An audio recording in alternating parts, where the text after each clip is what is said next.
जल्दी से इस सेशन को लाइक और शेयर कर दीजिए ताकि मैं इस सेशन को स्टार्ट कर दूं और सभी लोग जुड़ जाइएगा फटाफट से। चलेगा, लास्ट क्वेश्चन मैंने छोड़ा था आपके लिए, 52 नंबर क्वेश्चन मैंने छोड़ा था। इस क्वेश्चन को सोल्व करते हुए अपन आगे बढ़ेंगे कंटिन्यू सेशन में। चलेगा, लास्ट क्वेश्चन छोड़ा था मैंने, true about the panchayati raj except करके यहां पर पूछा था। क्या पूछा था? क्वेश्चन ये था कि true about the panchayati Raj, following option में से कौन सा ऑप्शन ट्रू है पंचायती राज के रिगार्डेड। लेकिन एक्सेप्ट हमसे पूछा था, एक्सेप्ट हमसे पूछा था, मतलब यहां पर ट्रू नहीं फॉल्स पूछा है, ट्रू नहीं फॉल्स पूछा है। हालांकि क्वेश्चन में ट्रू दिया है, लेकिन आपको क्वेश्चन को समझना पड़ेगा तभी आपको आंसर दिया जाएगा। यानी क्वेश्चन जब आप समझ जाएंगे तो आंसर भी ऑटोमेटिकली निकल जाएगा। अगर आपने क्वेश्चन गलत पढ़ लिया है, अगर आपने क्वेश्चन गलत तरीके से पढ़ लिया है और गलत तरीके से आपको समझ में आ गया है तो फिर क्वेश्चन का आंसर गलत हो जाएगा। इसलिए क्वेश्चन ध्यान से पढ़िएगा, ऑप्शन ध्यान से पढ़िएगा। अगर आपको नहीं आता है तो एलिमिनेशन मेथड आप लगा सकते हैं, आपका क्वेश्चन इजीली निकल जाएगा। ठीक है, तो याद रखिएगा क्वेश्चन यहां पर यह पूछा था पंचायती राज जो होती है उसके रिगार्डेड कौन सा ऑप्शन गलत है। यहां पर एक्सेप्ट पूछा था, यानी कौन सा ऑप्शन गलत है। तो देखिएगा पहला ऑप्शन यहां पर दिया था gram panchayat at village level, gram panchayat village level पर होती है। सेकंड ऑप्शन यहां पर था पंचायती समिति एट ब्लॉक लेवल, पंचायती समिति जो होती है वो ब्लॉक लेवल पर होती है।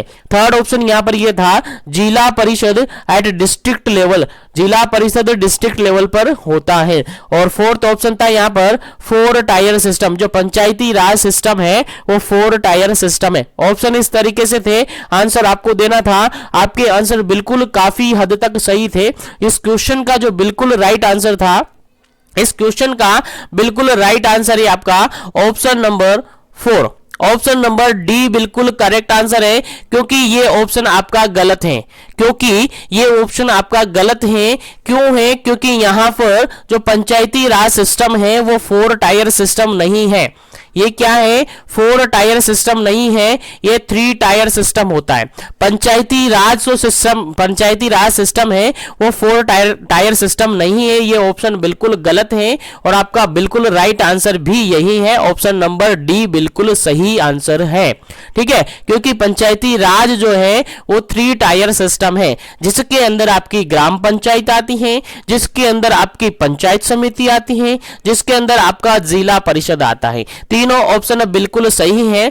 ग्राम लेवल यानी विलेज लेवल की बात करें तो वहां पर ग्राम पंचायत होती है, यानी ग्राम पंचायत की बात करें तो ग्राम पंचायत की बात करें तो ये विलेज लेवल पर होती है, यानी विलेज लेवल पर ग्राम पंचायत होती है, कैसे भी समझेगा। उसके अलावा अगर ब्लॉक लेवल की बात करें तो ब्लॉक लेवल पर आपकी पंचायत समिति होती है। ब्लॉक लेवल पर कौन होती है? पंचायत समिति होती है। और डिस्ट्रिक्ट लेवल की बात करें तो जिला परिषद होते हैं।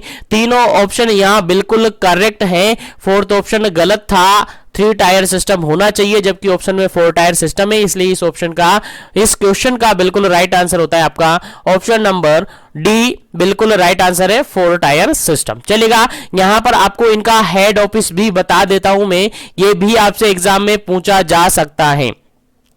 जो विलेज लेवल पर ग्राम पंचायत है, विलेज लेवल पर ग्राम पंचायत होती है, इसका ऑर्गेनाइजेशनल हेड कौन होता है?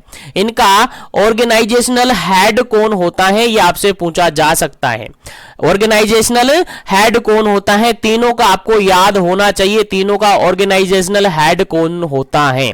ठीक है, अगर आपसे पूछा है विलेज लेवल पर जो पंचायती राज सिस्टम के अंदर होती है, पंचायती राज सिस्टम के अंदर क्या होती है? ग्राम पंचायत होती है। यानी ग्राम पंचायत की अगर बात करें तो इसका हेड जो ऑर्गेनाइजेशनल हेड होता है वो कौन होता है, वो आपसे क्वेश्चन पूछा जा सकता है। तो इसका जो हेड होता है वो वीडियो होता है। वीडियो बोले तो विलेज डेवलपमेंटल ऑफिसर या विलेज डेवलपमेंट ऑफिसर। ठीक है, याद रहे विलेज लेवल पर जो ग्राम पंचायत है उसका हेड होता है कौन? विलेज डेवलपमेंट ऑफिसर, यानी वीडीओ उसको कहते हैं, वीडियो उसको कहते हैं, या फिर इसको ग्राम सेवक भी कह सकते हैं। क्या कह सकते हैं? ग्राम सेवक भी कह सकते हैं। दोनों ऑप्शन आपको याद होना चाहिए। क्वेश्चन आपके एग्जाम में आ सकता है कि ग्राम पंचायत का ऑर्गेनाइजेशनल हेड कौन होता है? तो आपका आंसर जाएगा वीडियो। वीडियो यानी कि विलेज डेवलपमेंट ऑफिसर यानी ग्राम सेवक इसका हेड होता है, याद रखिएगा, भूलना नहीं है। उसके बाद अगर ब्लॉक की अपन बात करें, ब्लॉक की बात करें तो ब्लॉक का हेड होता है बीडीओ। कौन होता है? ब्लॉक का हेड होता है बीडीओ। बीडीओ बोले तो ब्लॉक डेवलपमेंट ऑफिसर। विलेज की बात करें तो वीडियो यानी विलेज डेवलपमेंट ऑफिसर, ब्लॉक की बात करें तो बीडीओ यानी कि ब्लॉक डेवलपमेंट ऑफिसर। तो इसका हेड कौन हो गया? बीडीओ हो गया। उसके अलावा अगर अपन बात करें डिस्ट्रिक्ट लेवल पर जिला परिषद होती है, और जिला परिषद का जो हेड होता है वो कौन होता है? वो आपका होता है सीईओ। सीईओ बोले तो चीफ एग्जीक्यूटिव ऑफिसर। सीईओ बोले तो चीफ एग्जीक्यूटिव ऑफिसर, जो कि डिस्ट्रिक्ट लेवल यानी जिला परिषद का हेड होता है, याद रखिएगा। ठीक है, याद रखिएगा, बिल्कुल आपको भूलना नहीं है। ठीक है, आ गया समझ में? तो यहां पर ये क्वेश्चंस आपके माइंड में सेट हो जाना चाहिए, और जिसने नोट नहीं किया है नोट कर लीजिएगा अपनी नोटबुक में या फिर स्क्रीनशॉट ले लीजिएगा, क्योंकि इससे रिगार्डेड आपका क्वेश्चन आपके एग्जाम में क्वेश्चन पूछा जा सकता है। ठीक है, चलेगा, एक क्वेश्चन कंप्लीट हुआ है। अब मैं आगे बढ़ता हूं और क्वेश्चन सेशन को स्टार्ट करता हूं, और क्वेश्चन सेशन के अंदर जल्दी से अपन चलेंगे और काफी जल्दी जल्दी इन क्वेश्चन को सोल्व करेंगे, और कोशिश करेंगे सारे क्वेश्चन आज के सेशन के अंदर सोल्व हो जाए, जो कि मेरा टारगेट है वो पूरा हो जाए। चलेगा, इस क्वेश्चन के अंदर अपन डिस्कस करते हैं 53 नंबर क्वेश्चन, 53 नंबर क्वेश्चन, और काफी सिंपल क्वेश्चन है। देखिएगा, समझिएगा, क्वेश्चन यहां पर ये कहता है safe water is. Safe water is, जो सेफ वाटर होता है वो क्या होता है? सेफ वाटर हम किसको कहेंगे? कौन कौन सी क्वालिटी सेफ वाटर के अंदर होती है, उसके अकॉर्डिंग अपन ऑप्शन के आंसर देने, इस क्वेश्चन के आंसर देने। सेफ वाटर किसको हम कहेंगे? पहला ऑप्शन यहां पर देखेगा, फ्री फ्रॉम हार्मफुल केमिकल्स, ऐसा वाटर जो कि फ्री फ्रॉम है हार्मफुल केमिकल से। सेकेंड ऑप्शन है यहां पर, सेकेंड ऑप्शन है यहां पर प्लीजेंट टू टेस्ट, टेस्ट के अंदर प्लीजेंट हो। थर्ड ऑप्शन है यहां पर यूजेबल फॉर डोमेस्टिक पर्पज, जिसको डोमेस्टिक पर्पज के लिए यूज किया जा सके। और फोर्थ ऑप्शन है यहां पर ऑल ऑफ दी अबव। जल्दी से इस क्वेश्चन का कमेंट्स आपको करना है, ज्यादा टाइमिंग आपके पास नहीं है, केवल 2 सेकंड है, उसके बाद इसका राइट आंसर आपको बता दिया जाएगा और क्वेश्चन को आगे बढ़ा दिया जाएगा। जल्दी से आंसर कीजिएगा, इस क्वेश्चन का क्या आंसर होगा? सेफ वाटर हम किसको कहेंगे? चलेगा, इस क्वेश्चन का जो बिल्कुल राइट आंसर है आपका ऑप्शन नंबर डी बिल्कुल राइट आंसर है, क्योंकि safe water free from harmful chemicals होना चाहिए, यानी किसी प्रकार का कोई केमिकल्स उसके अंदर नहीं होना चाहिए। उसके अलावा उसका टेस्ट भी प्लीजेंट होना चाहिए, टेस्ट भी मीठा होना चाहिए, टेस्ट भी पीने योग्य होना चाहिए। ऐसा नहीं, आपने देखा होगा ना सोल्टी टेस्ट आता है काफी सारे वाटर्स के अंदर, आपने देखा होगा कहीं जो पंप लगाया करते थे गाँव के अंदर, विलेज के अंदर आप गए हो तो वहां पर जो पंप लगाया करते हैं, हैंड पंप जिनको कहते हैं, उनमें काफी बार जो खारा पानी आता है, जनरली अपन कहते हैं अपनी भाषा में खारा पानी, तो वो आता है, तो फिर उसको अपन सेफ वाटर नहीं कहते हैं, है ना। तो सेफ वाटर के अंदर टेस्ट भी प्लीजेंट होना चाहिए। उसके अलावा उसको ऐसे वाटर जिसको डोमेस्टिक यूज के लिए किया जाए। देखिए, सेफ वाटर है तो उसको डोमेस्टिक यूज किया जाएगा, यानी कि कोई भी पानी आ रहा है जो बढ़िया है, हमारे लिए सेफ है, तो उसको अपन काम में लेंगे ना, तभी तो काम में लेंगे जब भी डोमेस्टिक यानी घरेलू कामों के काम में लेंगे। घरेलू काम क्या होते हैं? आपके खाना पीना ये सब कुछ होते हैं, तो डोमेस्टिक यूज पर्पज के लिए वो काम में लिए जा सके। तो ये सारी क्वालिटीज सेफ वाटर के अंदर होनी चाहिए। अगर सारी क्वालिटीज उस वाटर के अंदर है, that is known as safe water, तो उस वाटर को क्या कहेंगे? सेफ वाटर कहेंगे। उम्मीद है कि समझ में आ गया होगा। तो मैं आगे बढ़ता हूं नेक्स्ट क्वेश्चन पर। सेशन को अभी तक लाइक शेयर नहीं किया तो कर दीजिएगा। चलिएगा, आगे बढ़ते हैं। नेक्स्ट क्वेश्चन आपका 54 नंबर क्वेश्चन है। 54 नंबर क्वेश्चन है, काफी सीधा और काफी इजी क्वेश्चन, काफी इंपॉर्टेंट क्वेश्चन अपन कह सकते हैं, क्योंकि ऐसा क्वेश्चन काफी बार आपके एग्जाम में पूछे जा सकते हैं। देखिएगा, acid rain is a global effect. देखिएगा, क्वेश्चन यहां पर सिंपल सा ये है, एसिड रेन आप सब जानते होंगे एसिड रेन क्या होती है। तो acid rain is global effect of, acid rain जो आपकी ग्लोबल एरिया है, ग्लोबल है, उसके अंदर किसका इफेक्ट है ऐसा माना जा रहा है। क्वेश्चन समझ में आ गया? यानी एसिड रेन जनरली किसके थ्रू होता है ये बता दीजिए आप क्वेश्चन के अंदर। क्वेश्चन ये है कि एसिड रेन एक्चुअली में होती किसके कारण से, कोज आप बता दीजिएगा, कोज आपसे पूछा है। चलिएगा, पहला ऑप्शन यहां पर देखेगा, नॉइस पोल्यूशन के कारण से, सेकंड ऑप्शन यहां पर देखिएगा वाटर पोल्यूशन के कारण से, थर्ड ऑप्शन यहां पर देखिएगा एयर पोल्यूशन से, और फोर्थ ऑप्शन यहां पर देखिएगा सोइल पोल्यूशन से। थोड़ा सा सोचिएगा, दिमाग लगाइएगा और आपको बिल्कुल इजीली इस क्वेश्चन का आंसर मिल जाएगा। और इस क्वेश्चन का आंसर आप पुट कीजिएगा। लेकिन सभी से कहना चाहूंगा फ्रेंड्स, जो भी अभी सीएचओ ट्रेनिंग कर रहा है, चाहे कहीं से भी वो कर रहा है, और जैसा कि आप सबको पता है कल मतलब कि कल आपकी जो वेटिंग लिस्ट है, राजस्थान सीएचओ की जो वेटिंग लिस्ट है वो भी जारी हो चुकी है, और जिनका भी उसमें रोल नंबर आया है, जिसका भी उसमें नाम आया है, उनको सबको एक बार कॉन्ग्रेचुलेशन, सबको बधाई हो। आपकी भी ट्रेनिंग बहुत जल्दी स्टार्ट कर दी जाएगी। गवर्नमेंट, राजस्थान गवर्नमेंट उसके रिगार्डेड आपको नोटिस अवेलेबल करवा देगी। आपको राज स्वास्थ्य पर थोड़ा विजिट करते रहिए, आपको वहां से जानकारी मिलती रहेगी। और सबको एक बार फिर से बहुत बहुत बधाई हो कि आप सब भी कम्युनिटी हेल्थ ऑफिसर बनने जा रहे हैं। आपकी भी ट्रेनिंग स्टार्ट होने वाली है, तो इन क्वेश्चंस को आप भी जरूर पढ़ना स्टार्ट कर दें, क्योंकि आपकी क्वेश्चंस भी यही आएंगे, आपके एग्जाम में भी ऐसे ही क्वेश्चन आएंगे। चलेगा, इस क्वेश्चन का राइट आंसर आपका क्या होना चाहिए? देखिए, क्वेश्चन पूछा था आपने एसिड रेन से रिगार्डेड, और एसिड रेन से अगर रिगार्डेड अपन बात करें तो जनरली ये एयर पोल्यूशन के कारण से होती है। जनरली जो एसिड रेन होती है वो एयर पोल्यूशन के कारण से होती है। सर, एयर पोल्यूशन के कारण से कैसे होगी,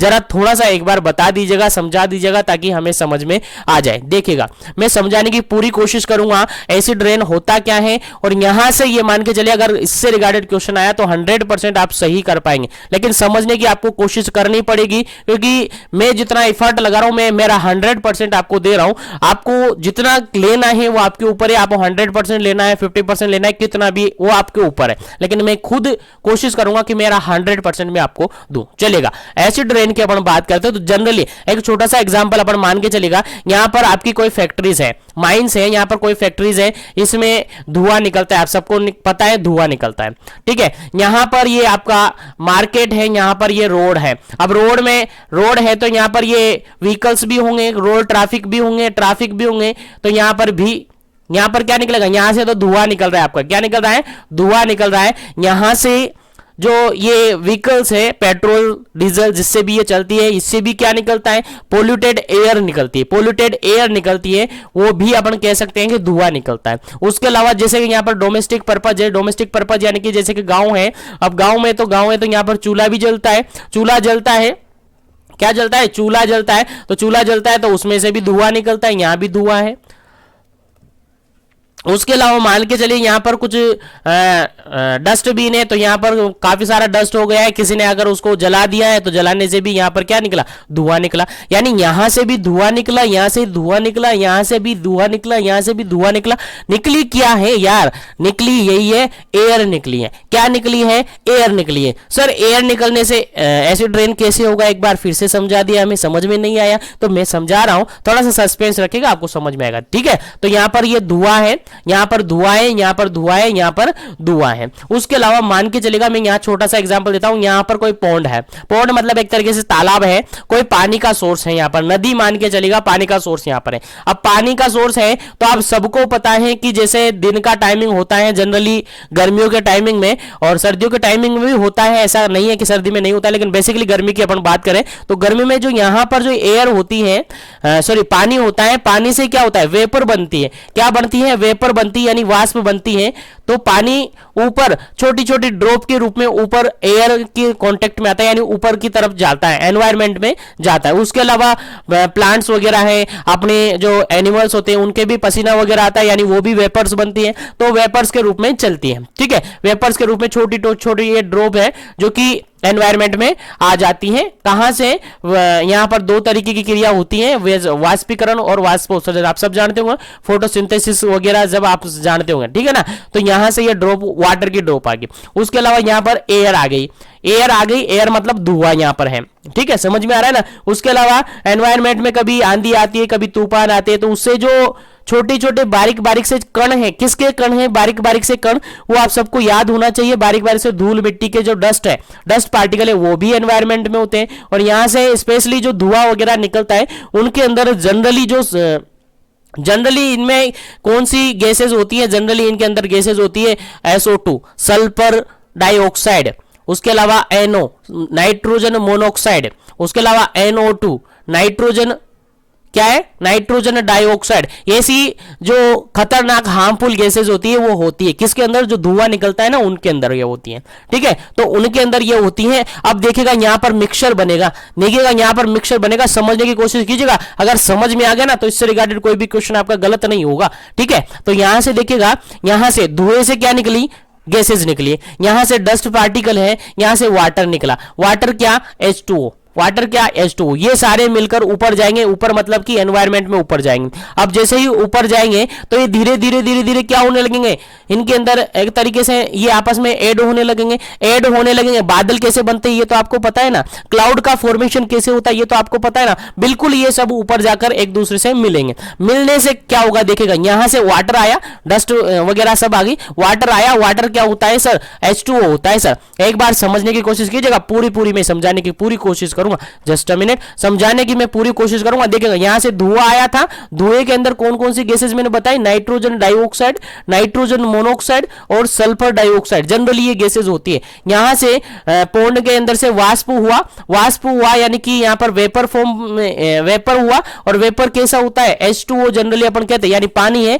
उसके अलावा डस्ट भी वगैरह जाएगी, ये डस्ट भी चली जाएगी, एनवायरमेंट के अंदर डस्ट भी जाएगी। अब तीनों ऊपर जाएगी धीरे धीरे, देखिएगा समझने की कोशिश कीजिएगा पूरी। यहां से ये तीनों ऊपर गई धीरे धीरे, ये ऊपर गई, ये ऊपर गया, ये ऊपर गया, ये क्लाउड फॉर्मेशन करेगा यहां पर। अब क्लाउड फॉर्मेशन यानी बादल बनाएगा, तो बादल कैसे बनेगा थोड़ा सा समझ लीजिएगा, बस आपका आंसर आपके सामने होगा, चलेगा। यहां से बादल बनेंगे, देखें यहां पर कौन सी गैसेज आई, एक तो ये आई, एक ये आई, एक ये आई, एक तो नाइट्रोजन डाइऑक्साइड आई ना, और उसके अलावा क्या है, जस्ट अ मिनट, एक बार इसको थोड़ा सा रफ कर लीजिएगा, यहां पर थोड़ा सा आपको दिख नहीं पाएगा तो इसको मैं कलर चेंज करके लेता हूं,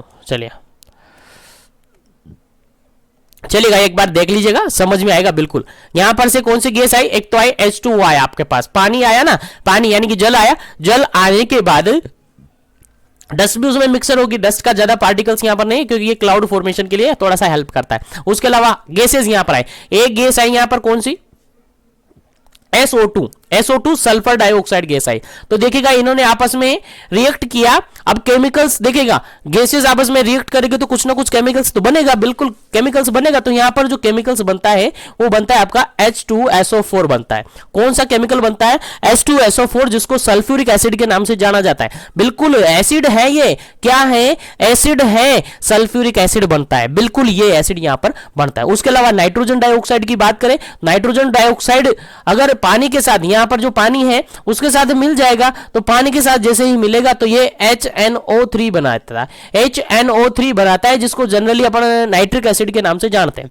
जनरली किस नाम से जानते हैं, नाइट्रिक एसिड के नाम से जानते हैं। तो देखिए यहां पर दोनों ही क्या बने हैं, एसिड बने हैं, दोनों ही क्या बने हैं, दोनों ही यहां पर क्या है, एसिड है। सर अब एसिड बना है तो रेन के अंदर, जो पानी के अंदर जो रेन होगी, बारिश होगी, वो भी कैसी होगी, एसिड वाली होगी। चलिएगा यहां से ये सब कहां बने, एनवायरमेंट में ऊपर बने जहां पर क्लाउड फॉर्मेशन हुआ। अब मैंने कहा यहां पर क्या बनेंगे, क्लाउड बनेंगे, यानी बादल बनेंगे। क्या बनेंगे, बादल यहां पर बनेंगे। अब बादल बने तो बादलों के साथ साथ यानी क्लाउड के साथ साथ क्या मिक्सचर हो गया, उनमें एसिड मिक्सचर हो गया। क्या हो गया, एसिड यानी अम्ल मिक्सचर हो गया। अब अम्ल मिक्सचर हो गया, जब ये रेन के रूप में, जब ये बारिश के रूप में नीचे आएंगे, जब ये रेन के रूप में यानी बारिश के रूप में नीचे आएंगे, ड्रॉप के रूप में नीचे आएंगे, तो क्या ये एसिड आपके लिए एनवायरनमेंट यानी कि आपके पास नहीं पहुंचेंगे, धरती पर नहीं पहुंचेंगे क्या, बिल्कुल सर ये पहुंचेंगे।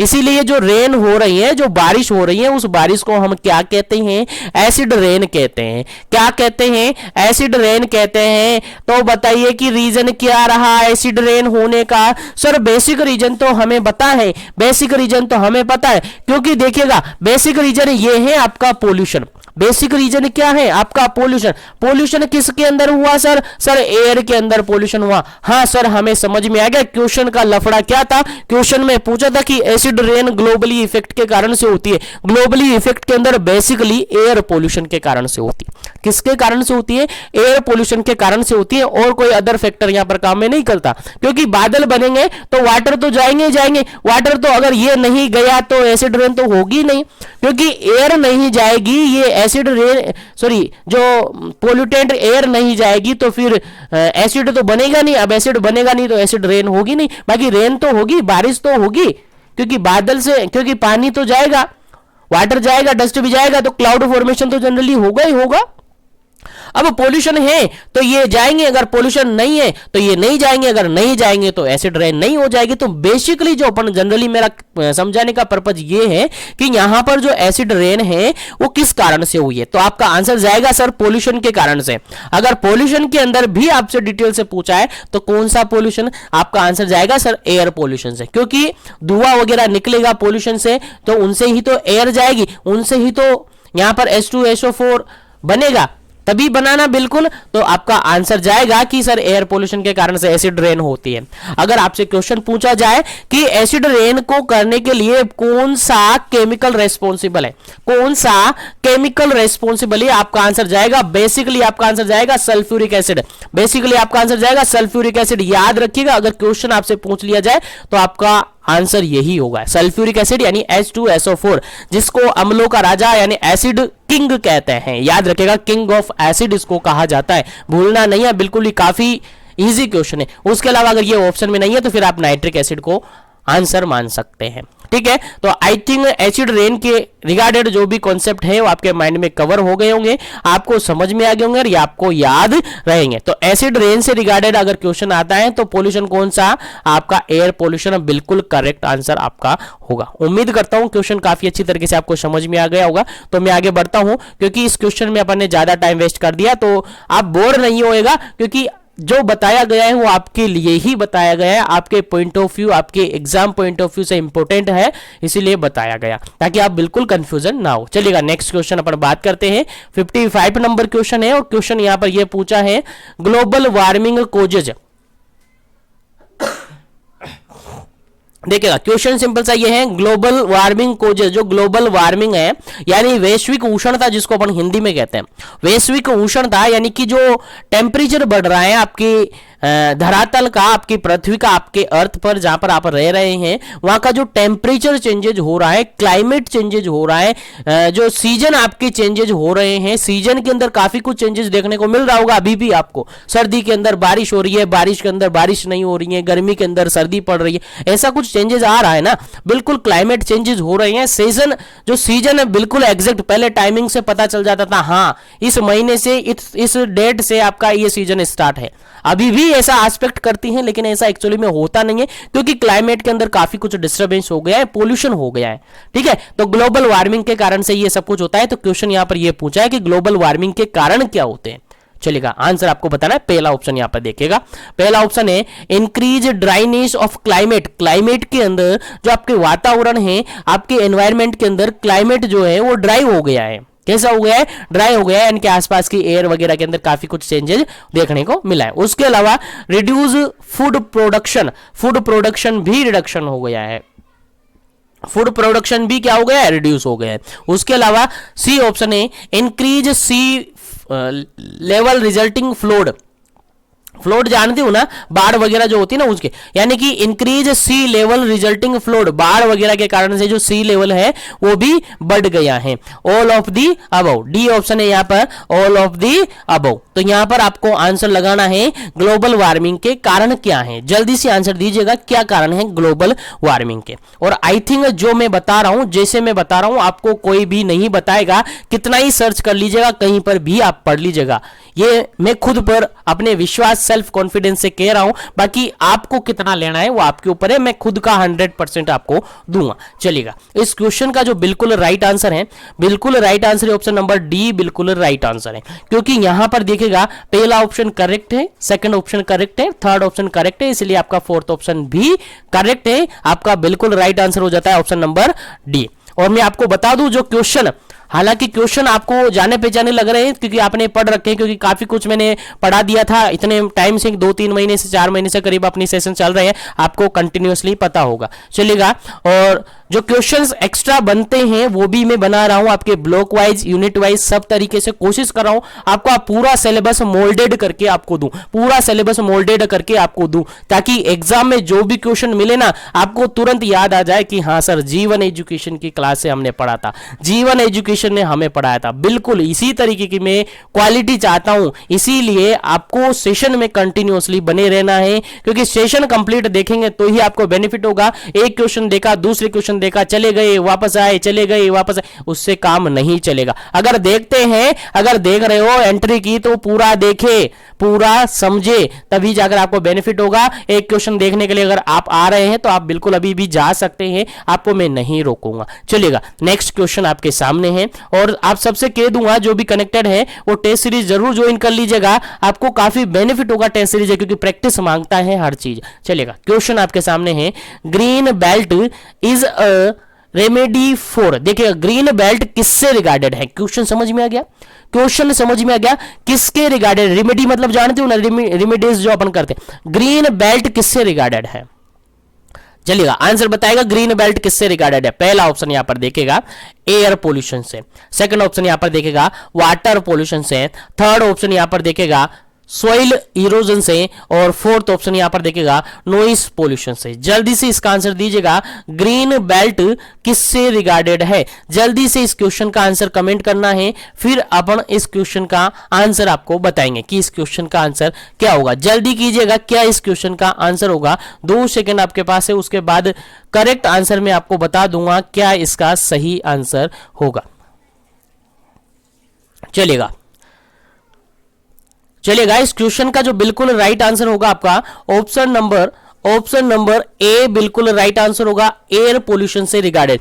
ग्रीन बेल्ट देखिएगा क्या होता है, समझने की कोशिश कीजिएगा, पूरी कोशिश करूंगा, मेरा पूरा एफर्ट में लगाऊंगा। देखिएगा ग्रीन रेमेडीज से मतलब होता है एक तरीके से जो एयर पोल्यूशन होती है ना उसके रिगार्डेड प्रिवेंशन रखना होता है। ग्रीन बेल्ट एक तरीके से प्लांटेशन करना होता है। ग्रीन पेल्टेशन मतलब प्लांटेशन, प्लांट लगाना, प्लांटेशन करना ही ग्रीन बेल्ट होता है। ग्रीन बेल्ट कैसे क्या समझे, आपको पता है ना प्लांट कैसे लगा जाए, एक प्लांट यहां लगा दिया, एक यहां लगा दिया, एक यहां लगा दिया, एक यहां लगा दिया, इस तरीके से प्लांट लगाए आपने, इस तरीके से प्लांट लगाए तो क्या बन रही है, एक बेल्ट लाइक बन जाती है ना, इसलिए ग्रीन बेल्ट इसको नाम दिया है। यानी प्लांटेशन करना, ग्रूमिंग करना भी इसको कह सकते हैं। क्या करना, ग्रूमिंग करना, प्लांट लगाना, ट्री लगाना, इनको ग्रू करना, वही होती हैं ग्रीन बेल्ट, जो कि डायरेक्टली रेस्पॉन्सिबल है एयर पोल्यूशन के प्रिवेंशन से। यानी जनरली अपन कह सकते हैं ग्रीन बेल्ट क्या है, एयर पोल्यूशन को प्रिवेंट करने के लिए या एयर पोल्यूशन को कंट्रोल करने के लिए एक मेजर है ग्रीन बेल्ट, जिसके अंदर प्लांटेशन किया जाता है, जिसके अंदर ग्रूमिंग की जाती है, जिसके अंदर प्लांट लगाए जाते हैं, पेड़ पौधे लगाए जाते हैं। कुल मिला के अपनी भाषा में कहे तो पेड़ पौधे लगाए जाते हैं, वही ग्रीन बेल्ट होती है। चलिएगा समझ में आ गया, ये वाटर से संबंधित नहीं है, सोइल से संबंधित नहीं है, और नॉइस से संबंधित नहीं। हालांकि इनमें थोड़ा थोड़ा आपको लगेगा कि हाँ इससे संबंधित क्यों नहीं है, संबंधित हो सकती है, लेकिन बिल्कुल अगर एग्जैक्ट अपन आंसर देखें तो बिल्कुल राइट आंसर है आपका ऑप्शन नंबर ए, बिल्कुल राइट आंसर है। चलिएगा आगे बढ़ते हैं नेक्स्ट क्वेश्चन पर। उम्मीद करता हूं आपको क्वेश्चन समझ में आ रहे होंगे, और नहीं आ रहे हैं तो कोशिश कीजिएगा समझ में आएंगे, क्योंकि इस तरीके से मैं बता रहा हूं, इस तरीके से आपको कहीं पर भी मिलने वाला नहीं है। चलिएगा नेक्स्ट क्वेश्चन आपके सामने है 57 नंबर क्वेश्चन, काफी जबरदस्त और इंपॉर्टेंट क्वेश्चन है, देखिए समझिएगा। Measures for prevention of air pollution, ये लीजिएगा आ गया आपका question. Measures for prevention of air pollution, air pollution को प्रिवेंट करने के लिए क्या क्या मेजर्स आप काम में लेंगे, ऑप्शन के अकॉर्डिंग आपको आंसर देना है। पहला ऑप्शन यहां पर देखिएगा grooming plant and tree, second option देखेगा ट्रैफिक कंट्रोल, थर्ड ऑप्शन देखेगा हेल्थ पोल्यूशन, फोर्थ ऑप्शन देखेगा all of the above, all of the above. चलिएगा आंसर आपको देना है, क्या इसका सही आंसर होगा। जल्दी से इस क्वेश्चन का राइट आंसर आप बताइएगा, क्या इसका सही आंसर होगा।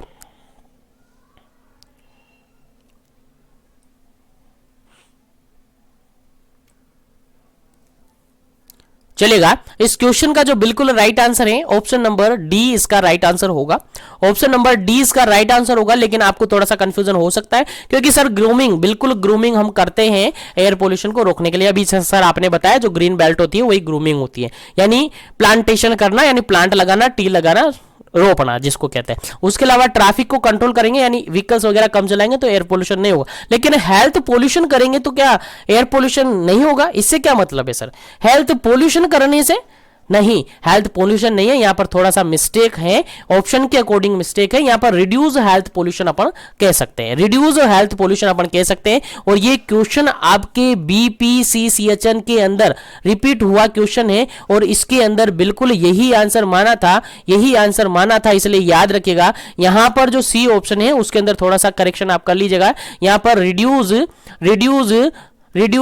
या फिर अवॉइड हेल्थ पोल्यूशन यहां पर ऐसा कर लीजिएगा, रिड्यूस या फिर अवॉइड हेल्थ पोल्यूशन अपन कर लीजिएगा, यहां पर कर लीजिएगा। और इसका ऑप्शन का चेंज करने के बाद आपका आंसर जाता है ऑप्शन नंबर डी, बिल्कुल करेक्ट आंसर बैठता है और बिल्कुल सही आंसर है। ठीक है, चलिए आगे बढ़ते हैं नेक्स्ट क्वेश्चन पर।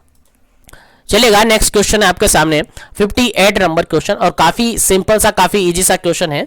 देखिएगा, क्वेश्चन ये है, एनिमल डग, यानी एनिमल डग जानते हो ना, अभी बताएंगे। Animal dung crop residues grass and leaves are the type of waste. Question यहां पर यह है कि animal dung crop residues grass और लीव्स किस टाइप का वेस्ट है? क्वेश्चन समझ में आ गया? ऑप्शन के अकॉर्डिंग आंसर देना है, फिर बताएंगे। चलेगा, पहला ऑप्शन यहां पर है डोमेस्टिक वेस्ट, सेकंड ऑप्शन यहां पर है एग्रीकल्चर वेस्ट, थर्ड ऑप्शन यहां पर है कॉमर्शियल वेस्ट, फोर्थ ऑप्शन यहां पर है इंडस्ट्रियल वेस्ट। चलिएगा, आंसर आपको देना है, क्या इस क्वेश्चन का करेक्ट आंसर होगा, जल्दी से इस क्वेश्चन का आंसर देना है, फिर अपन आगे बढ़ेंगे और इस क्वेश्चन के रिगार्डेड अपन डिस्कस करेंगे। जल्दी से आपको आंसर देना है, क्या इसका सही आंसर होगा। चलिएगा, इस क्वेश्चन का जो बिल्कुल राइट आंसर है वो होता है आपका ऑप्शन नंबर बी, बिल्कुल राइट आंसर है। ये सारे जो वेस्ट हैं वो एग्रीकल्चर वेस्ट के अंदर आते हैं। सर एग्रीकल्चर वेस्ट के अंदर कैसे आते हैं, एक बार समझा दीजिएगा। तो मैं समझा रहा हूं, बिल्कुल समझने की कोशिश कीजिएगा। देखिएगा, एनिमल डग क्या होता है? एनिमल डग, डग मतलब कि जनरली अपन गोबर कहते हैं। डग मतलब क्या होता है? गोबर होता है, यानी एनिमल्स यानी जानवरों का, यानी पशुओं का गोबर। उसके अलावा क्रॉप रेजिड्यूज, जो क्रॉप फसलें वगैरह होती है उसका बचा हुआ घास फूस जो होता है ना बाद का, जिसको भूसा अपन जनरली कहते हैं, वो कह सकते हैं। उसके अलावा घास यानी घास वगैरह हो गया। उसके अलावा जो फसल वगैरह की जो पत्तियां वगैरह होती है वो होती है, यानी ये सारी जो चीजें आती है वो किसके अंदर आती है? जनरली बिल्कुल सीधा सा आपका आंसर जाता है। सर एग्रीकल्चर की बात की जा रही है, जो किसान की बात की जा रही है तो वहां पर ये आ जाता है, यानी फसलों की बात की जा रही है वहां पर ये आ जाता है, कृषि की बात की जा रही है वहां पर ये आ जाता है। इसलिए इस क्वेश्चन का राइट आंसर क्या हो जाता है आपका? ऑप्शन नंबर बी बिल्कुल राइट आंसर हो जाता है। बाकी जानते हो डोमेस्टिक वेस्ट में तो क्या आएगा, आपकी जो घरेलू चीजें आती है डोमेस्टिक वो आती हैं, इसलिए इसका ऑप्शन, इसका आंसर ये नहीं आएगा। उसके अलावा कॉमर्शियल वेस्ट, जितने भी कॉमर्शियल इंडस्ट्रीज वगैरह होती है, ये इंडस्ट्रियल्स वगैरह होगी, ये सारा वेस्ट जो होता है क्या होता है? अदर वेस्ट होता है। आपका क्वेश्चन यहां पर पूछा था इनसे, तो इसका रिगार्डेड आपको बिल्कुल करेक्ट आंसर होता है option number B, agriculture waste के अंदर ये जनरली आते हैं। चलेगा, आगे बढ़ते हैं नेक्स्ट क्वेश्चन पर। उम्मीद करता हूं क्वेश्चन समझ में आ रहा होगा। नेक्स्ट क्वेश्चन यहां पर क्या पूछा है, देखिएगा 59 नंबर क्वेश्चन है, काफी सीधा सा और काफी इजी क्वेश्चन है। देखिएगा, समझिएगा, 59 नंबर क्वेश्चन है। ये कहता है carriage sanitation system is used, carriage sanitation system है, कोरियर सैनिटेशन जो सिस्टम है वो यूज किया जाता है, या कोरियर सैनिटेशन सिस्टम के अंदर यूज किया जाता है। क्या यूज किया जाता है? पहला ऑप्शन है आपका सेप्टिक टैंक, सेकंड ऑप्शन है आपका BMW, थर्ड ऑप्शन है आपका बायोगैस और फोर्थ ऑप्शन आपका स्लज। जल्दी से इस क्वेश्चन का आंसर आप दीजिएगा, उसके बाद इस क्वेश्चन का करेक्ट आंसर आपको बताया जाएगा, क्या इसका करेक्ट आंसर है और इसके रिगार्डेड आपको जानकारी दी जाएगी। जल्दी से क्वेश्चन का आंसर कीजिएगा क्योंकि टाइमिंग अपने पास कम है, अभी क्वेश्चन काफी सारे अपने को सोल्व करने हैं, तो जल्दी से इसका आंसर आपको देना है।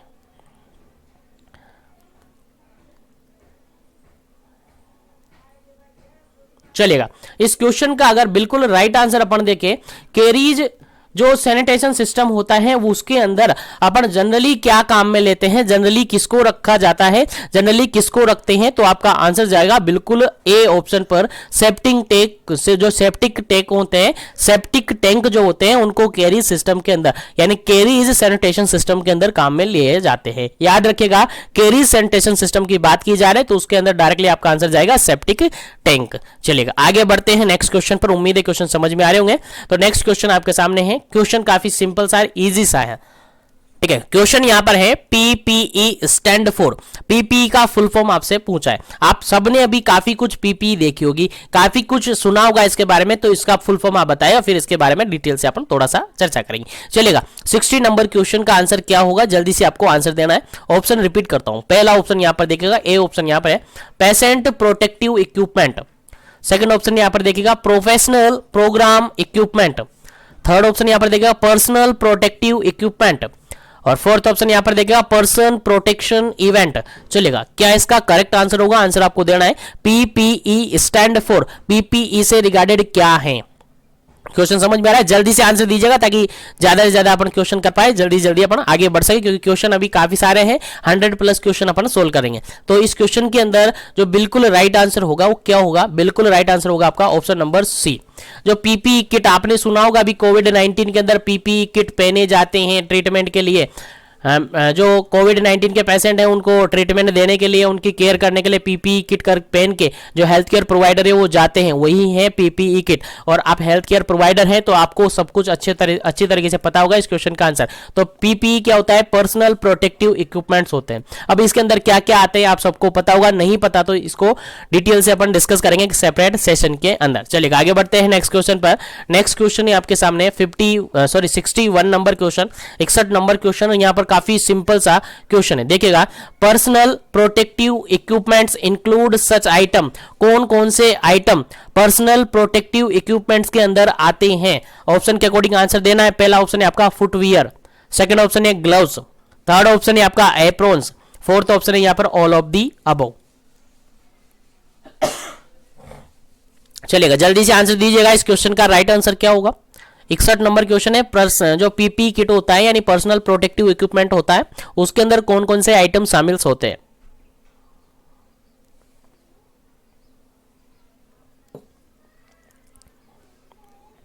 चलिएगा, इस क्वेश्चन के अंदर बिल्कुल राइट आंसर होता है आपका, बिल्कुल राइट आंसर होता है आपका ऑल ऑफ दी अबव, क्योंकि यहां पर फुटवियर भी शामिल होता है, ग्लव्स भी शामिल होता है और एप्रॉन्स भी शामिल होता है, इसलिए ऑल ऑफ द अबव इस क्वेश्चन का बिल्कुल राइट आंसर होता है। चलिएगा, आगे बढ़ते हैं नेक्स्ट क्वेश्चन पर। उम्मीद है क्वेश्चन समझ में आ रहे होंगे। नेक्स्ट क्वेश्चन आपके सामने है, क्वेश्चन यहां पर यह कह रहा है industrial source of air pollution, air pollution का इंडस्ट्रियल सोर्स कौन सा है, यानी समझ में आ रहा है ना क्या कहना चाह रहा है। Industrial source of air pollution, air pollution का वो सोर्स यहां पर ढूंढना है जो कि इंडस्ट्री के कारण से होता है, इंडस्ट्री के कारण से फैलता है या इंडस्ट्री के कारण से होता है। जल्दी से आंसर दीजिएगा, क्या सही आंसर है इस क्वेश्चन का, इंडस्ट्री के कारण से एयर पोल्यूशन होता है, कौन सा ऑप्शन सही है।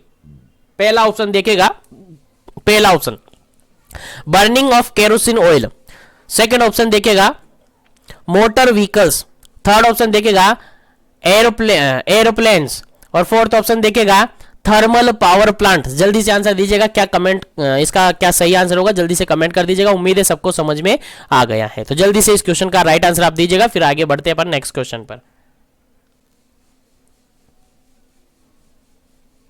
चलेगा, इस क्वेश्चन का बिल्कुल राइट आंसर है आपका ऑप्शन नंबर डी, जो थर्मल प्लांट्स होते हैं, थर्मल पावर प्लांट्स होते हैं, ये इंडस्ट्री सोर्स के अंदर आते हैं, इंडस्ट्री सोर्स के अंदर आते हैं, याद रखेगा, भूलना नहीं है। अगर अपन बात करें बर्निंग ऑफ केरोसिन ऑयल की, तो इसको जनरली अपन डोमेस्टिक सोर्स के अंदर मानते हैं, किसके अंदर, डोमेस्टिक जो सोर्स होता है उसके अंदर काउंट करते हैं। मोटर और एयरप्लेन को अपन व्हीकल सोर्स के अंदर काउंट करते हैं, किसके अंदर, व्हीकल सोर्स के अंदर काउंट करते हैं। इसको अपन किसके अंदर काउंट करेंगे, इंडस्ट्री सोर्स के अंदर काउंट करेंगे, याद रहे, भूलना नहीं जाए। चलेगा, नेक्स्ट क्वेश्चन की बात करते हैं, 63 नंबर क्वेश्चन। 63 नंबर क्वेश्चन काफी सिंपल सा, काफी इजी सा क्वेश्चन आपके सामने है। क्वेश्चन ये कहता है 63 के अंदर कि over crowded house causes, over crowded house यानी कि ज्यादा हाउस, ओवर क्राउडेड मतलब जानते हो ना, ज्यादा भीड़ भाड़ वाली है ना, तो भीड़ भाड़ वाले जो घर है वो क्या कोज करते हैं, कौन सी डिजीज कोज करवाते हैं। भीड़ भाड़, अगर भीड़ भाड़ वाली जगह में आप जा रहे हैं तो उसके कारण से आपके अंदर कौन सी डिजीज होने के चांसेस होते हैं। आई थिंक क्वेश्चन बिल्कुल क्लियरली समझ में आ गया होगा। तो पहला ऑप्शन यहां पर देखेगा respiratory and skin disease, second option देखेगा gastrointestinal disease, third option यहां पर देखेगा कार्डियोवैस्कुलर डिजीज, फोर्थ ऑप्शन यहां पर देखेगा कॉन्जेनाइटल डिजीज। चलिएगा, आंसर दीजिएगा, कमेंट कीजिएगा, ज्यादा टाइमिंग आपके पास नहीं है, फटाफट से आंसर दीजिएगा और आगे बढ़ेंगे नेक्स्ट क्वेश्चन पर, क्योंकि क्वेश्चन काफी सारे अपने पास अवेलेबल हैं। चलिएगा, इस क्वेश्चन का जो बिल्कुल राइट आंसर अगर अपन दे तो बिल्कुल राइट आंसर इसका होगा, बिल्कुल राइट आंसर इसका होगा option number first.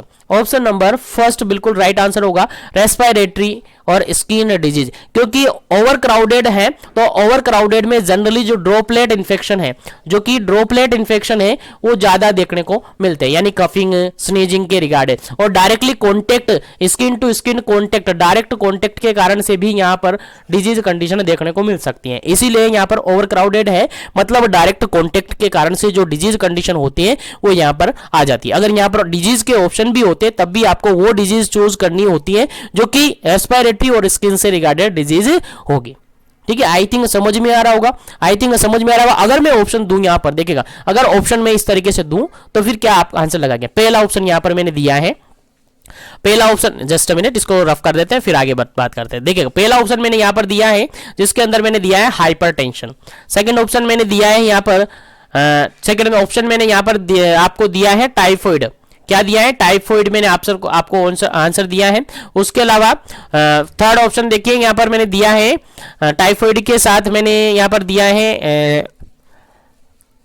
Paralysis, epilepsy दे दिया मैंने, है ना, एपिलेप्सी मैंने आंसर में दे दिया। और फोर्थ ऑप्शन यहां पर दे दिया मैंने, फोर्थ ऑप्शन यहां पर अपन ने दे दिया टीबी, यहां पर अपन ने दे दिया टीबी। तो इस क्वेश्चन के रिगार्डेड आपका आंसर क्या जाएगा? इस क्वेश्चन के रिगार्डेड आपका डायरेक्ट आंसर क्या जाएगा? पता है ना, आपको समझ में आ रहा होगा क्वेश्चन जो मैंने कहा है कि रेस्पिरेटरी और स्किन से regarded generally problem over crowded place के अंदर देखने को मिलेगी। आपका डायरेक्टली आंसर जाएगा टीबी, क्योंकि टीबी का पेशेंट अगर ओवर क्राउडेड में है तो उसके रिगार्डेड वो एक टीबी का पेशेंट 10 टीबी के पेशेंट कर सकता है, क्योंकि वो कपिंग करेगा, स्नीजिंग करेगा तो उससे ड्रॉपलेट इन्फेक्शन वहां चांसेस होते हैं। मोस्टली डायरेक्ट कॉन्टेक्ट के कारण से भी हो सकता है, क्योंकि अगर उसने कफिंग किया, स्नीज किया, अपने हाथ से ड्रॉपलेट उसके हाथ में रह गए, उसने किसी से हाथ मिलाया, हाथ मिलाया, उसने किसी को टच किया तो उसके साथ वहां पर चले गए माइकोबैक्टीरियम ट्यूबरकुलोसिस जो बैक्टीरियाज होते हैं वो चले गए और वो दूसरे में ट्रांसमिट हो गए और उसको बीमारी हो गई। तो ओवर क्राउडेड प्लेस के अंदर रेस्पिरेटरी और स्किन से रिगार्डेड जो प्रॉब्लम है जनरली देखी जाती है। याद रहे, भूलना नहीं है, क्योंकि इंपॉर्टेंट है आपके एग्जाम पॉइंट ऑफ व्यू से। चलेगा, आगे बढ़ते हैं। नेक्स्ट क्वेश्चन यहाँ पर लिखा हुआ है, काफी इजी सा, काफी सिंपल सा क्वेश्चन है। देखिएगा, समझते हैं। यहाँ पर क्वेश्चन है 64 नंबर क्वेश्चन। क्वेश्चन क्या कहता है थोड़ा सा समझ लीजिए, बस आंसर आपके सामने होगा। Control of water supply to ensure that they are pure and wholesome. देखिएगा, जो स्टेटमेंट आपके सामने है, जो स्टेटमेंट आपके सामने है, control of water supply to ensure that they are pure and wholesome is statement of, ये किसका स्टेटमेंट है? क्या ये स्टेटमेंट आपका फर्स्ट ऑप्शन का है? फर्स्ट ऑप्शन बोले तो पोल्यूशन कंट्रोल डिपार्टमेंट का, सेकंड ऑप्शन है यहाँ पर डिपार्टमेंट ऑफ हेल्थ का है, थर्ड ऑप्शन यहाँ पर देखिएगा वाटर सप्लाई डिपार्टमेंट का है, और फोर्थ ऑप्शन यहाँ पर देखिएगा WHO का है, यानी वर्ल्ड हेल्थ ऑर्गेनाइजेशन का है। जल्दी से इस क्वेश्चन का आंसर दीजिएगा, किसके रिगार्डेड ये सही है, किसने ये स्टेटमेंट दिया है? उम्मीद करता हूं क्वेश्चन समझ में आ गया होगा। स्टेटमेंट क्या दिया है? Control of water supply to ensure that they are pure and wholesome, they are pure and wholesome, ये किसने दिया है? अगर इसी को अपन कहें तो जो पानी की आपूर्ति होती है, पानी की जो सप्लाई होती है, कंट्रोल सप्लाई, यानी कि पानी की आपूर्ति को, पानी की जो सप्लाई को नियंत्रित करने के लिए जो एक तरीके से कह सकते हैं, just a minute, control of water supply to ensure that they pure and wholesome, यानी कि पानी की जो एक तरीके से सप्लाई है वो इस तरीके से की जाए कि वो प्योर भी रह सके और सबके लिए अवेलेबल भी रह सके। इस तरीके का जो स्टेटमेंट दिया है वो किसने दिया है? तो आपका डायरेक्टली आंसर जाएगा, आपका डायरेक्टली आंसर जाएगा, मुझे समझ में आ गया है और आपको भी समझ में आ गया होगा, ऐसे मैं उम्मीद करता हूं कि आपको आंसर समझ में आ गया। चलिएगा, मैं क्वेश्चन को आगे बढ़ाता हूं बिना क्वेश्चन का आंसर बताए, लेकिन नहीं, आपके क्वेश्चन का आंसर जरूर मिलेगा आपको। बिल्कुल, इस क्वेश्चन का राइट आंसर है option number D, WHO world health organization का ये स्टेटमेंट है कि control of water supply to ensure that they are pure and wholesome. Sorry, क्योंकि क्या क्या स्टेटमेंट है कि पानी की जो सप्लाई है, वाटर की जो सप्लाई है, इस तरीके से कंट्रोल की जाए कि वो एंश्योर हो, यानी कि वो सभी के लिए प्योर हो। वो कैसी हो? प्योर हो और होलसम हो, सभी के लिए अवेलेबल हो, शुद्ध हो और सभी के लिए प्राप्त हो। ऐसा statement WHO world health organisation ने दिया था। चलिएगा आगे बढ़ते हैं, क्वेश्चन समझ में आ गया होगा। नेक्स्ट क्वेश्चन के बारे में डिस्कस करते हैं, that is principle of waste. काफी इजी सा क्वेश्चन है और आई थिंक पहले भी हम डिस्कस कर चुके हैं इस क्वेश्चन को। 65 नंबर क्वेश्चन है, principle of waste optimisation except. देखिएगा, जो वेस्ट का ऑप्टिमाइजेशन करते हैं, वेस्ट का एक तरीके से मैनेजमेंट करते हैं, वेस्ट मैनेजमेंट करते हैं, उसका अंदर, उसके अंदर प्रिंसिपल है, यानी principle of waste optimisation except एक ऐसा ऑप्शन है जो कि ऑप्टिमाइजेशन, वेस्ट ऑप्टिमाइजेशन का ऑप्शन नहीं है, वेस्ट ऑप्टिमाइजेशन का प्रिंसिपल नहीं है, लेकिन 3 ऑप्शन ऐसे हैं जो कि वेस्ट ऑप्टिमाइजेशन के ऑप्शन हैं। चलेगा, पहला ऑप्शन यहां पर देखेगा रिड्यूस, सेकंड ऑप्शन यहां पर देखेगा रिन्यू, थर्ड ऑप्शन यहां पर देखेगा रीयूज और फोर्थ ऑप्शन यहां पर देखेगा रिसाइकिल। जल्दी से आंसर कमेंट कर दीजिएगा, क्योंकि उम्मीद करता हूं क्वेश्चन समझ में आ गया होगा, तो आंसर भी आपको समझ में आ जाएगा। फटाफट से आंसर दीजिएगा ताकि अपन आगे बढ़े नेक्स्ट क्वेश्चन पर। चलिएगा, इस क्वेश्चन का जो बिल्कुल राइट आंसर है आपका, इस क्वेश्चन का जो बिल्कुल राइट आंसर है आपका ऑप्शन नंबर बी बिल्कुल राइट आंसर है। ऑप्शन नंबर बी बिल्कुल राइट आंसर है, क्योंकि रिन्यू इस सिस्टम के अंदर, इस प्रिंसिपल के अंदर शामिल नहीं होता है। यहां पर देखिए तो 3R सिस्टम आपने पढ़ा होगा, मैंने पहले भी बताया 3R सिस्टम, जिसके अंदर रिड्यूस आता है, जिसके अंदर क्या आता है? रिड्यूस आता है, जिसके अंदर रिसाइकिल आता है, रिसाइकिल आता है और जिसके अंदर रीयूज आता है। यानी जनरली कहे तो रिड्यूस यानी कि कम उपयोग करना, रिसाइकिल मतलब बार बार उपयोग करना, रिसाइकिल करना दोबारा उपयोग करना, पुनः चक्रण करना एक तरीके से, और रीयूज मतलब भी दोबारा उपयोग करना। ठीक है, एक तो ये तो रिसाइकिल है और ये रीयूज है। ये रिसाइकिल मतलब कोई भी वेस्ट आया, जैसे कि मान के चलेगा एग्जांपल देते हैं अपन बोतल का, जो प्लास्टिक बोतल आती है, पानी की जो बोतल आती है, मिनरल्स वाटर की जो बोतल्स आती है, वो बोतल्स आपने ली, तो पहले तो कोशिश ये की जाए कि उसको रिड्यूस किया जाए, यानी कि उसके यूज ऑफ प्लास्टिक, इसको क्या किया जाए? रिड्यूस किया जाए। पहला टारगेट तो आपका ये होगा, पहला प्रिंसिपल तो ये होगा। उसके बाद अगर आप उसको यूज कर रहे हैं तो उसको रिसाइकिल करें। रिसाइकिल मतलब कि जो बोतल्स आई है उसको इधर उधर ना फेंके और उसको क्या कर दे, वापस से जहां से लिया है वहां या फिर डस्टबिन में इस तरीके से डाले कि वो डस्टबिन रिसाइकिल के लिए जा सके, यानी वापस से रिसाइकिल होकर दोबारा उसको प्योर होकर वापस से सप्लाई उसके अंदर आ सके। उसके अलावा रीयूज, यानी उसको रीयूज करे, वो दोबारा यूज करे। जैसे कि मान के चलेगा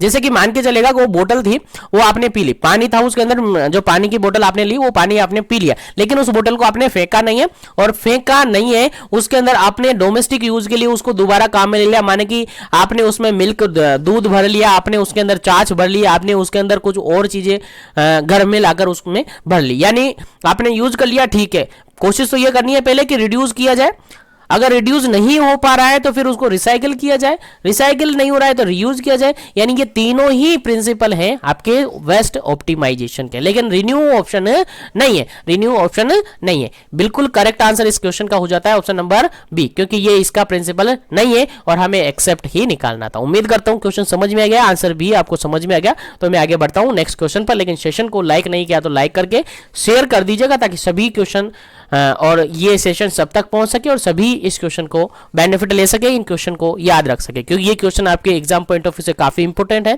तो आगे बढ़ते हैं नेक्स्ट क्वेश्चन पर। नेक्स्ट क्वेश्चन आपके सामने है पोटेशियम परमैंगनेट, जो कि आई थिंक आपको कलर याद होगा, इसका पिंकीज होता है। ये कैसा होता है? पिंक पिंक कलर का होता है। Potassium permanganate is destroy the organism, किस ऑर्गेनिज्म को डिस्ट्रॉय करता है? पोटेशियम परमैंगनेट जो होता है किस ऑर्गेनिज्म को डिस्ट्रॉय करता है? और ये क्वेश्चन आपके BPCCHN जो इग्नू यूनिवर्सिटी का एग्जाम हुआ था उसके अंदर as it is question repeat हुआ है, इसलिए कोशिश करें याद रहे, क्योंकि ये क्वेश्चन आपके एग्जाम में भी रिपीट हो सकता है। चलेगा, पहला ऑप्शन यहां पर देखिएगा H. पाइलोरी, सेकंड ऑप्शन यहां पर देखेगा स्टेप्टोकोकस, थर्ड ऑप्शन यहां पर देखेगा ई कोलाई, फोर्थ ऑप्शन यहां पर देखेगा विब्रियो कोलेरा। जल्दी से इस क्वेश्चन का आंसर दीजिएगा, क्योंकि ये क्वेश्चन मैंने पहले भी बताया हुआ है। जब अपन इंपोर्टेंट सेशंस पढ़ रहे थे तो वहां पर हमने इस क्वेश्चन के रिगार्डिंग डिस्कस किया था। चलिएगा इस क्वेश्चन का डायरेक्टली आंसर बता देता हूं क्योंकि टाइमिंग अपने पास कम है और क्वेश्चंस बहुत सारे हैं। चलिएगा इस क्वेश्चन का राइट आंसर है आपका ऑप्शन नंबर डी, बिल्कुल राइट आंसर है। विब्रियो कोलेरा बिल्कुल सही आंसर है। पोटेशियम परमैंगनेट है वो विब्रियो कोलेरिया को क्या कर सकता है, डिस्ट्रॉय करता है। क्या करता है, डिस्ट्रॉय करता है। याद रहे, भूलना नहीं चाहिए क्योंकि इंपॉर्टेंट क्वेश्चन है, रिपीट हुआ क्वेश्चन है। बीपीसीसीएचएन के अंदर आई थिंक 2 बार ये क्वेश्चन पूछ लिया गया है, बार बार ये पूछा जा सकता है। तो आगे बढ़ते हैं नेक्स्ट क्वेश्चन पर। आगे बढ़ते हैं नेक्स्ट क्वेश्चन पर। नेक्स्ट क्वेश्चन आपके सामने काफी इंपोर्टेंट है, देखिए 67 नंबर क्वेश्चन है। There are various chemical substance which purify the water. Following option के अंदर आपको ढूंढना है कि कौन सा केमिकल सब्सटेंस है जो कि वाटर को प्यूरिफाई करता है, वाटर को प्यूरिफाई करता है। जल्दी से आंसर बताइएगा क्या इसका करेक्ट आंसर होगा। कौन सा केमिकल्स हैं जो कि वाटर को प्यूरिफाई करता है। पहला ऑप्शन यहां पर देखेगा क्लोरीन, सेकंड ऑप्शन देखेगा आयोडीन, थर्ड ऑप्शन देखेगा पोटेशियम परमैंगनेट और फोर्थ ऑप्शन देगा ऑल ऑफ दी अबव। चलिएगा आंसर बताइएगा क्या इसका करेक्ट आंसर होगा।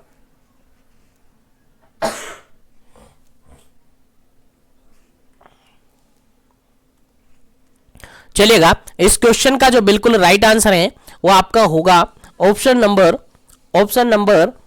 बिल्कुल राइट आंसर होगा आपका डी। ऑप्शन नंबर डी बिल्कुल राइट आंसर होगा क्योंकि क्लोरीन को भी क्लोरीनाइजेशन वगैरह करवाकर वाटर को प्योर करते हैं, आयोडीन को भी प्योर, आयोडीन से भी प्योर करते हैं और पोटेशियम परमैंगनेट तो अभी मैंने बताया आपको कि विब्रियो कोलेरी में काम में लिया जाता है। तो तीनों ही केमिकल्स ऐसे केमिकल्स हैं जो कि वाटर को प्योर करने के लिए काम में लिए जाते हैं, इसलिए ऑप्शन डी बिल्कुल करेक्ट आंसर आपका होता है। उम्मीद करता हूं समझ में आ गया होगा। तो आगे बढ़ता हूं मैं नेक्स्ट क्वेश्चन पर और नेक्स्ट क्वेश्चन आपके लिए काफी इंपोर्टेंट है, समझ में आना चाहिए और क्वेश्चन का आंसर बताना चाहिए क्योंकि ये क्वेश्चन भी रिपीट हुआ है आपके बीपीसीसीएचएन एग्जाम के अंदर। तो क्वेश्चन यहां पर ये है EHS stand for, EHS stand for इसका फुल फॉर्म आपसे पूछा है और ऑप्शन पढ़ लीजिएगा और इसका आंसर दे दीजिएगा फटाफट से।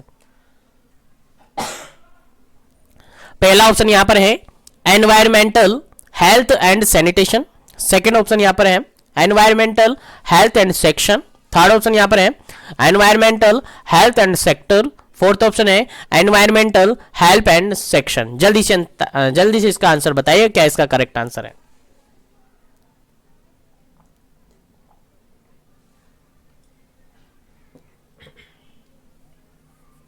चलिएगा इस क्वेश्चन का जो बिल्कुल करेक्ट आंसर है that is option number first, option number A बिल्कुल करेक्ट आंसर है। EHS का जो बिल्कुल कंफर्म आंसर है, बिल्कुल करेक्ट जो आंसर है वो है आपका option number A. Option number A बिल्कुल करेक्ट आंसर है, एनवायरमेंटल हेल्थ एंड सैनिटेशन बिल्कुल सही आंसर है। याद रखेगा इंपॉर्टेंट क्वेश्चन है आपके एग्जाम में रिपीट हो सकता है। चलिएगा आगे बात करते हैं नेक्स्ट क्वेश्चन पर। लेकिन अगर अभी तक आपने मिशन एजुकेशन ऐप डाउनलोड नहीं किया है तो मिशन एजुकेशन ऐप डाउनलोड कर लीजिएगा। वहां से जो बीपीसीसीएचएन के रिगार्डेड टेस्ट सीरीज स्टार्ट की गई है उसको जरूर ज्वाइन कीजिएगा। वहां पर आपको सभी को block wise unit wise test देखने को मिलेंगे, उसी के साथ आपको वहां पर सभी की आंसर की अवेलेबल हो जाएगी, सभी का रिजल्ट और मेरिट लिस्ट आपके सामने होगी ताकि आप अपने आप को खुद को इवेल्युएट कर पाए कि आपने कितना पढ़ लिया है। चलिएगा नेक्स्ट क्वेश्चन की बात करते हैं। नेक्स्ट क्वेश्चन आपके सामने है 69 नंबर क्वेश्चन और काफी इंपोर्टेंट क्वेश्चन है, समझते हैं। क्वेश्चन यहां पर ये है कंपोनेंट ऑफ एनवायरमेंट। ऑप्शन यहां पर इस तरीके से है कंपोनेंट ऑफ एनवायरमेंट, कौन सा एनवायरमेंट का कंपोनेंट है, कौन सा एनवायरमेंट का कंपोनेंट है। क्वेश्चन समझ में आ गया। पहला ऑप्शन देखेगा फिजिकल, सेकंड ऑप्शन देखेगा बायोलॉजिकल, थर्ड ऑप्शन देखेगा सोशल और फोर्थ ऑप्शन देखेगा ऑल ऑफ दीज।